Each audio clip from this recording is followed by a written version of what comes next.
l'école du jeu, en partenariat avec la boutique L'Imaginaire. Au-delà de vos attentes.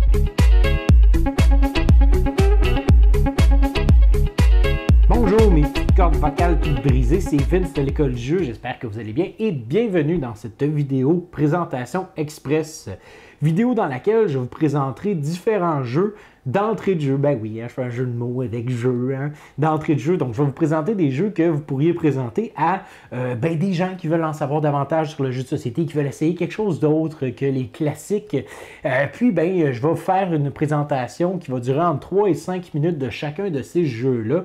Alors, sans plus attendre, on commence maintenant. Equinox est un jeu de 2 à 5 joueurs qui va durer entre 40 et 60 minutes qui nous a été designé par Rainer Knizia. Mais en fait, c'est une réédition d'un vieux jeu qui se nomme Colossal Arena. Et dans ce jeu-là, en fait, c'est un mix d'enchères, mais aussi de décisions à long terme puis de planification à long terme. Puisque dans Equinox, en fait, on va mettre en jeu 8 différentes créatures mythiques qui vont se battre pour être celles restantes à la fin de 5 rounds. Donc, il va y avoir 5 rounds de jeu. À chaque fin de round, on va éliminer une créature. La créature éliminée étant celle qui a le moins haut nombre de points. Et puis, une fois que c'est fait, on passe au deuxième round et ainsi de suite. Et à la fin, il ne va rester que 3 créatures. Et les joueurs qui auront misé sur ces créatures-là feront des points et le joueur ou la joueuse ayant le plus de points gagne. Maintenant, c'est vraiment important d'abord de mentionner la beauté de ce jeu-là. Regardez-moi ça, c'est esthétiquement là, très, très, très attrayant à l'œil. De superbes cartes, un artwork sublime. On a 15 différentes créatures et on doit en choisir 8 parmi celles-ci. Et toutes les créatures, en fait, viennent avec un lot de 10 cartes numérotées de 0 à 10. Donc, on connaît la valeur de ces cartes-là grâce au chiffre qui est en haut à gauche. D'ailleurs, chaque carte a des pouvoirs spéciaux et quand un joueur est en ligue pour obtenir des points pour la créature en question, eh bien ce joueur-là pourra activer le pouvoir de la créature. Maintenant, un tour de jeu, c'est très simple. En fait, pendant la mise en place, on choisirait les 8 créatures correspondantes, on prendrait les 8 différents decks, on les mélangerait ensemble et tous les joueurs piocheraient une main de 10 cartes. Et puis, pendant votre tour, en fait, ce que vous pourriez faire, c'est utiliser une de vos 5 pierres pour miser sur une créature. Alors, moi, je miserais sur une créature qui n'a pas encore de carte dans la rangée du round actuel. Ce qui fait en sorte que présentement, je suis en train de dire que la grenouille va rester en vie jusqu'à la fin de la partie et ça me fera scorer 4 points. Évidemment, vous voyez, le nombre de points diminue avec le nombre de rounds. Puisqu'évidemment, c'est facile de dire que une des créatures restantes va rester en vie puisqu'on le sait d'avance. Bref, donc, une fois que cette partie-là de mon tour est terminée, je vais jouer une carte et je pourrais même jouer, une carte dans la rangée où est-ce que j'ai pu jouer une pierre. Maintenant, ce serait au tour du joueur bleu. Le joueur bleu, lui, dirait, moi, je vais placer ça ici comme ça et placera l'ours comme ceci. Coup de théâtre, le joueur jaune va placer en fait sa pierre juste là, mais va jouer une carte de niveau 0. Et là, ça, c'est pas très très bon puisque le joueur bleu, en fait, chercherait probablement à avoir une meilleure carte. Puisque si, admettons, on avait un exemple très simple où est-ce que toutes les créatures avaient une carte correspondant à leur effigie dans la rangée, c'est-à-dire le round actuel. Là, par exemple, lui, le 2, on pourrait le changer pour un 6. Maintenant, la valeur qu'on prend en considération, c'est celle sur le dessus de la pile. Et puis, une fois que toutes les rangées sont complétées, la rangée est complète, on termine le round, on regarde la créature qui a la valeur la plus basse et cette créature-là sera éliminée. Et donc, on va placer ces belles petites cartes-là pour dire qu'elle n'est plus. Et là, on ne pourra plus miser sur celle-ci. Toutes les mises que l'on a faites ne valent plus rien du tout et on débuterait un nouveau round et ainsi de suite jusqu'à temps qu'on ait terminé les 5 rounds, pardon. Et puis, ensuite de ça, on compterait le nombre de points selon le round auquel on a misé nos pierres et le joueur qui a le plus de points en fin de partie gagne. C'est un jeu qui va demander plusieurs parties pour bien saisir les différentes subtilités parce que dans le jeu, en fait, on a à considérer tout d'abord les créatures en jeu avec leurs pouvoirs, mais aussi on va devoir considérer ce que les autres joueurs jouent et comment est-ce qu'ils jouent. Puisque c'est très possible qu'un joueur veuille m'enlever une pierre pour obtenir des points, ou même encore me voler le monopole, la majorité d'une créature pour obtenir son pouvoir. Enfin bref, c'est un jeu qui, la première partie semble un peu nébuleuse, mais après une bonne partie, on saisit bien qu'est-ce qui se passe, et c'est là que tout le jeu devient effervescent puis prend son envol. C'est grâce au fait qu'on enchaîne les parties puis on découvre de plus en plus de subtilités. Puis en plus, écoute, hein, on regarde les cartes puis on devient fasciné. On tombe dans un monde imaginaire vraiment, vraiment large et profond grâce à l'esthétique sublime de Equinox. Magnum Opus, c'est un jeu de draft où les joueurs, en fait, devront récupérer des éléments alchimiques, créer une potion et faire un Magnum Opus, donc faire la plus belle potion de leur vie, puis obtenir des points de victoire. Et donc, le joueur qui a le plus de points de victoire gagne la partie. Donc c'est un jeu de draft, mais ça fonctionne de façon assez particulière, merci, puisque plutôt que les joueurs activent la carte draftée, la carte sélectionnée parmi leurs main de cartes, eh bien il va falloir qu'on attende que tous les joueurs aient obtenu 6 cartes devant eux et par la suite, ben, on va activer chaque rôle selon qui a le plus de cartes de ce type-là. Puisque les joueurs, en fait, vont commencer avec un paquet de cartes et toutes ces cartes-là sont numérotées de 1 à 9. Et ces cartes-là sont pareilles pour tous les joueurs. Maintenant, un tour de jeu, en fait, est très très simple. Tout le monde va sélectionner une carte à tour de rôle, ici comme ceci, comme cela. Et ensuite, une fois que c'est fait, eh bien, on va révéler la carte. 1, 2, 3, bing, bing, paf, comme ceci. Et on va passer le paquet à notre joueur de droite dans ce cas-ci. Donc, on se fie à ici la ruelle d'or pour savoir de quel côté on y va. Donc, on est au premier round, à droite, hein, comme ceci. Et là, ça, en théorie, viendrait vers moi, mais non. La petite twist intéressante, c'est que ce petit jeton-là, c'est l'Ouroboros qui va garder, en fait, secret ce paquet de cartes-là.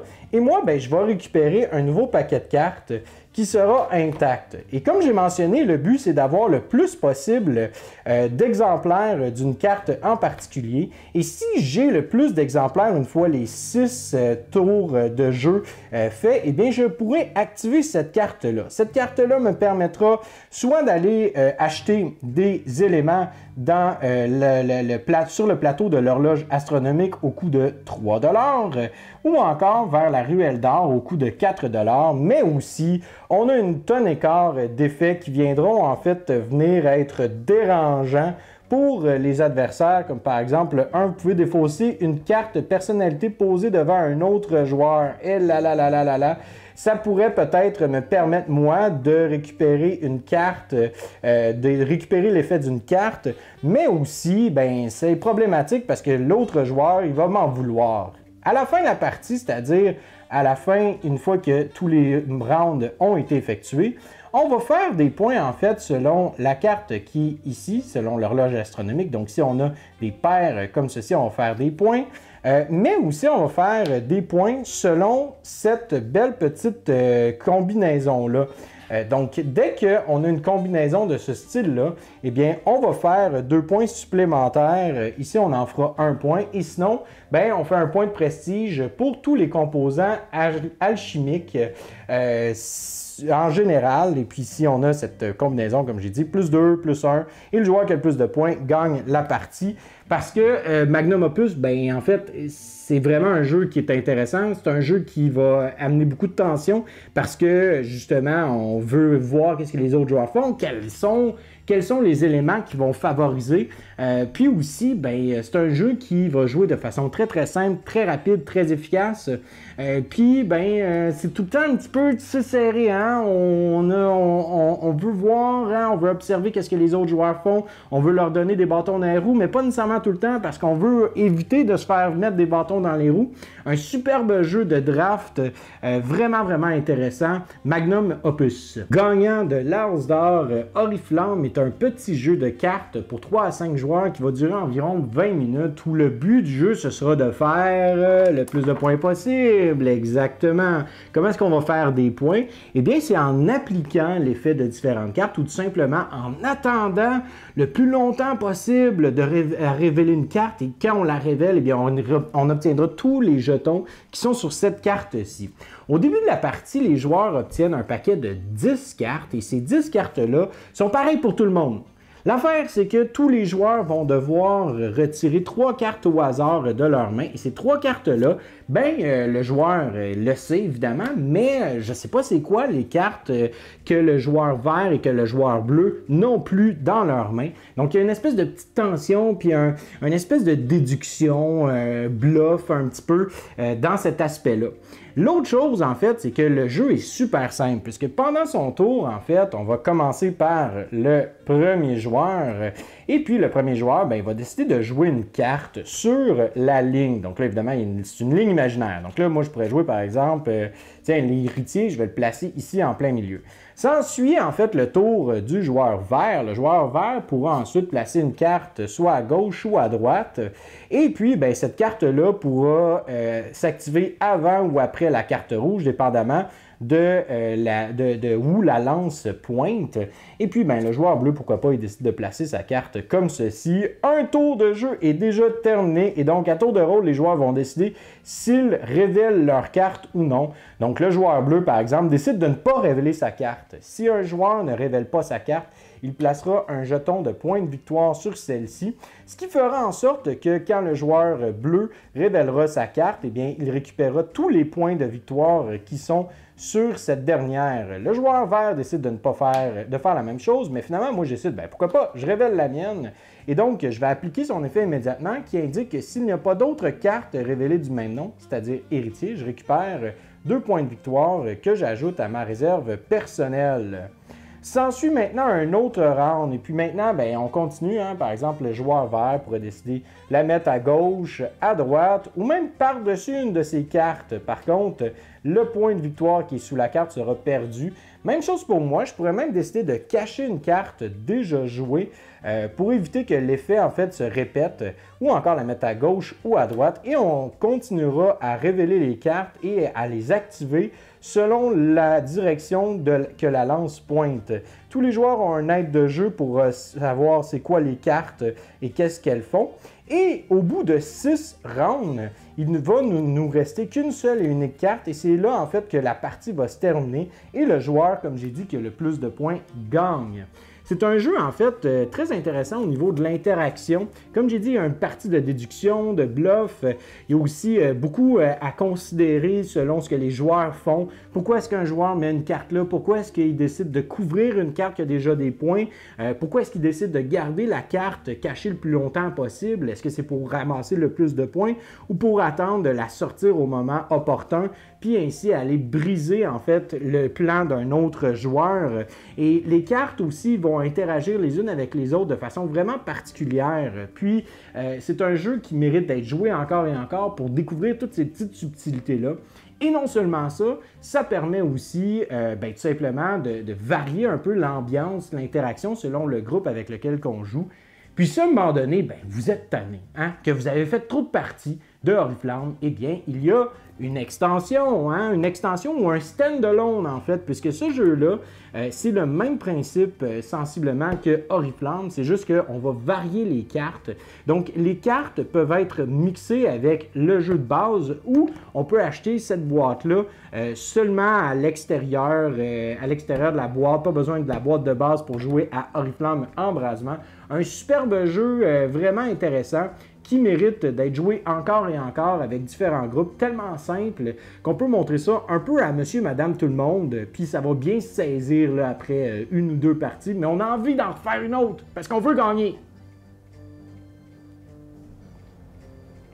Good! OK, je le sais que celui-là va être vraiment excentrique, puis que c'est pas tout le monde qui va accrocher à l'idée, mais moi, ce jeu-là m'a vraiment impressionné pour sa proposition assez osée, dynamique, mais vraiment unique en son genre. Rock, Paper, Wizards, j'allais dire Rock, Paper, Scissors, hein, mais pierre, papier, sorcier, est un jeu dans lequel on est plongé en tant que sorcier qui combattait un dragon.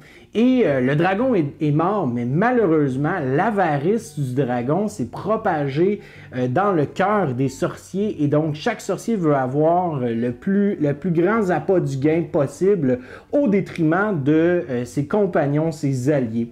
Et le jeu, en fait, va se jouer de façon très dynamique, où est-ce que les joueurs vont tout d'abord avoir un petit pion à leur effigie, comme moi je suis le petit pion vert, et là vous voyez un petit pion vert ici. On va en fait avoir ce plateau-là qui va être divisé en différentes sections. Et plus on s'approche de la section jaune, plus il sera possible pour nous de faire de l'argent. Et le but est d'avoir le plus d'argent possible. Maintenant, pourquoi est-ce que je dis que c'est un jeu avec une proposition particulière? C'est parce que nous aurons différents sorts que nous lancerons aux autres joueurs. Comment est-ce qu'on va les lancer? Eh bien, il va falloir faire le symbole sur chacune des cartes. Et les premières... En fait, le jeu se passe... Chaque round va se passer sur 5 étapes. La première étape sera de regarder ce que chaque sort fait. Ensuite de cela, de lancer le sort, c'est-à-dire quand on va se donner un go, hein, 1, 2, 3, go, et là je vais pointer par exemple le joueur jaune et je vais faire un sort de confusion. Le joueur pointera par exemple celui-ci et ces deux-là se pointeront pour faire un sort d'emprisonnement. Tiens. Et là, une fois que c'est fait, eh bien, on va résoudre les sorts un à la suite de l'autre en commençant par le premier joueur, dans ce cas-ci moi. Donc là, je lance un sort de confusion au joueur jaune. On fait l'effet, donc j'avance mon pion de 2 espaces. Et là, on ferait l'effet de la carte. Ensuite de ça, ce joueur-là a lancé un emprisonnement au joueur mauve, ce qui fait en sorte qu'on ferait l'effet de la carte. Et là, les deux joueurs ici ont fait le même symbole, ce qui veut dire qu'il va y avoir une espèce de source de magie sauvage extrême qui va en fait changer la règle de base d'effectuer la carte. Eh bien, si on avait continué, eh bien, ce serait au tour du joueur rouge. Eh bien, le joueur rouge, plutôt que de faire, par exemple, il a fait le champ anti-magique sur le joueur mauve, eh bien, puisque les deux joueurs ont fait le même sort, le joueur rouge va piger une carte et faire ce sort-là à la place sur le joueur mauve. Et une fois que c'est fait, ben, on défausse la carte comme ceci. Le joueur mauve va faire la même chose pour le joueur rouge et celui-ci fera une touche vampirique. Et une fois que l'on a fait le tour de la table comme ceci, on va ensuite de ça scorer, c'est-à-dire le joueur ou les joueurs qui sont les plus près du trésor récolteront 5 pièces d'or.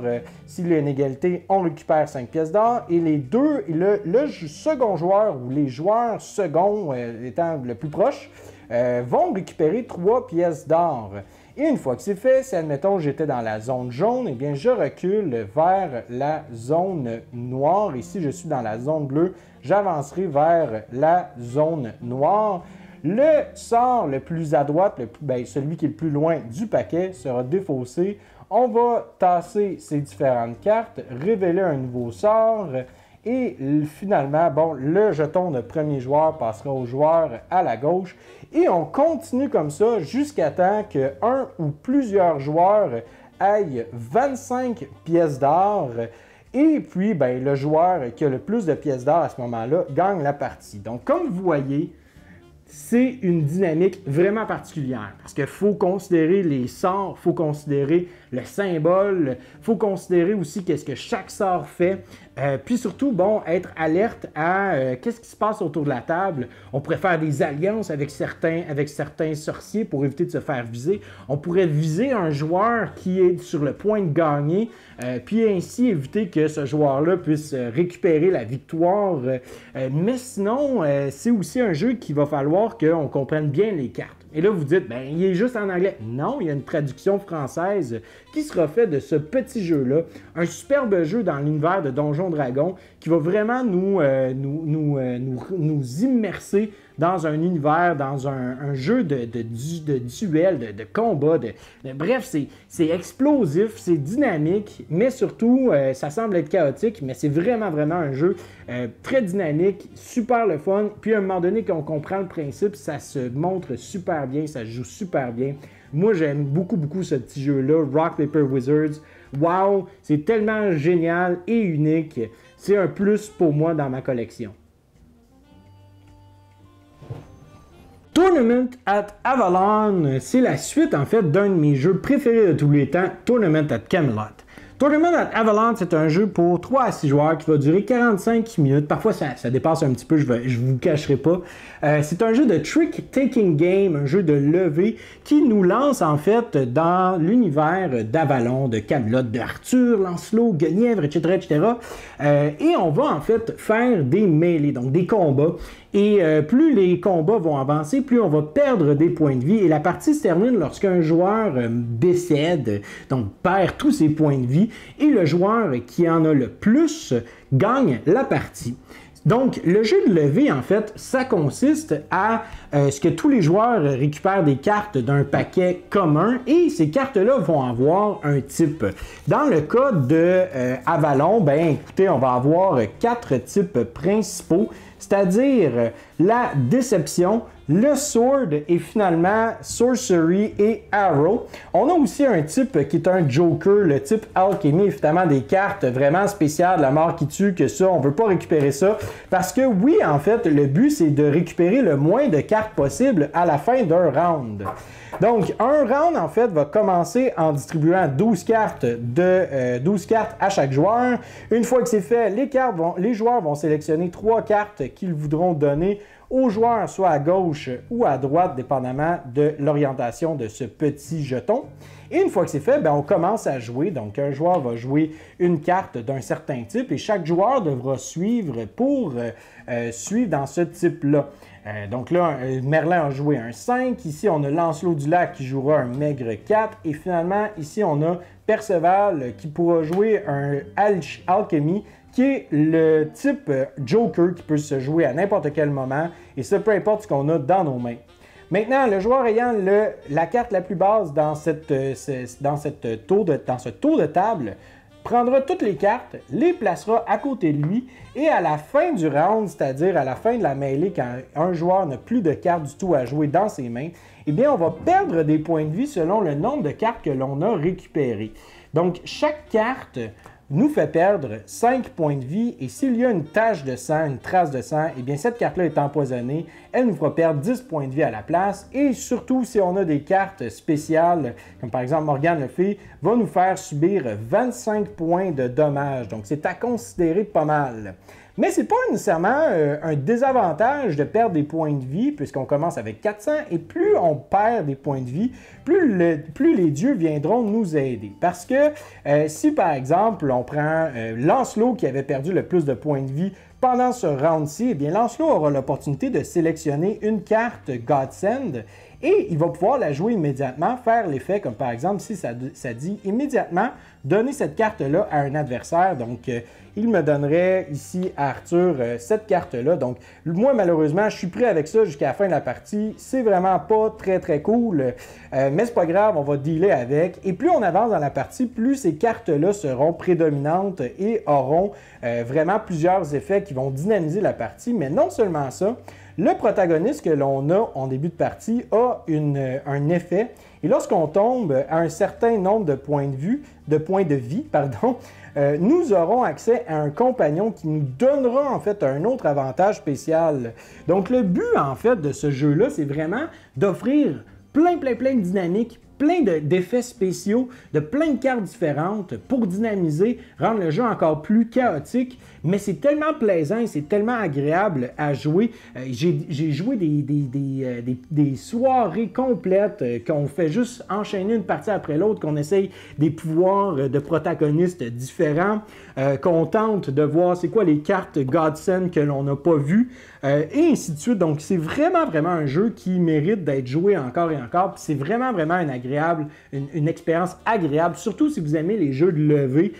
Tournament at Avalon, Tournament at Camelot, ce sont des jeux excellents qui méritent d'être découverts, qui méritent d'être joués et rejoués encore et encore pour vraiment voir en fait comment est-ce que les dynamiques, les parties peuvent se diversifier d'un moment à un autre. Un superbe jeu que moi, c'est sûr que si vous me dites « on peut-tu essayer ce jeu-là? » C'est sûr que je te dis oui, puis qu'on joue, puis qu'on en fait une autre après, ça me dérangera pas, ça me fait plaisir. C'est ce qui conclut cette vidéo présentation express de jeu d'entrée de jeu. J'espère que vous avez apprécié, et si vous avez apprécié, ne laissez pas passer la chance d'être aimé en nous laissant un petit pouce vers le haut, de vous abonner à notre chaîne et de liker notre page Facebook de l'École du jeu. Si vous avez des questions, n'hésitez pas à les laisser en commentaire. Si vous voulez commenter, partager votre opinion, n'hésitez pas à le faire aussi.